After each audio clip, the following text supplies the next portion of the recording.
حضرت جابر رضی اللہ تعالیٰ عنہ سے روایت ہے کہ میں نے رسول اللہ صلی اللہ علیہ وسلم کے دور میں ایک عورت سے نکاح کیا۔ نبی صلی اللہ علیہ وسلم مجھے ملے اور فرمایا، جابر تو نے شادی کر لی ہے؟ میں نے کہا جی ہاں۔ فرمایا، کنواری سے یا بیوہ سے؟ میں نے عرض کیا بیوہ سے۔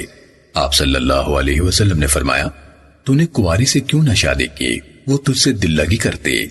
میں نے کہا، اے اللہ کے رسول، میری کئی بہنیں ہیں، میں نے خدشہ محسوس کیا کہ کنواری عورت میرے اور ان کے درمیان رکاوٹ نہ بن جائے۔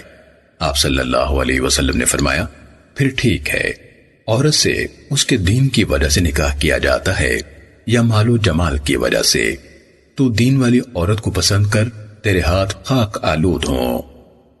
سنن نسائی حدیث نمبر 3228۔